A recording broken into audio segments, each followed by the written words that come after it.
We're live. We're live. Let's go. Recap eilisen eventeistä.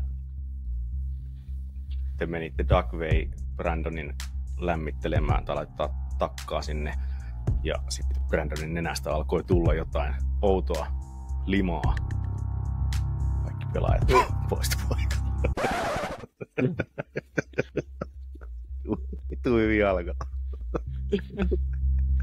Riitti jousi. Mä jätän sen pojan sen, mä huomaan, että se on koomassa, niin mä nousin sieltä sohvalta ja ammun kattoo. Ja sit vittu kaikki helvettiin täältä. Okei. No se on, kun virkavaltaa ei totella, on se kyllä ihme.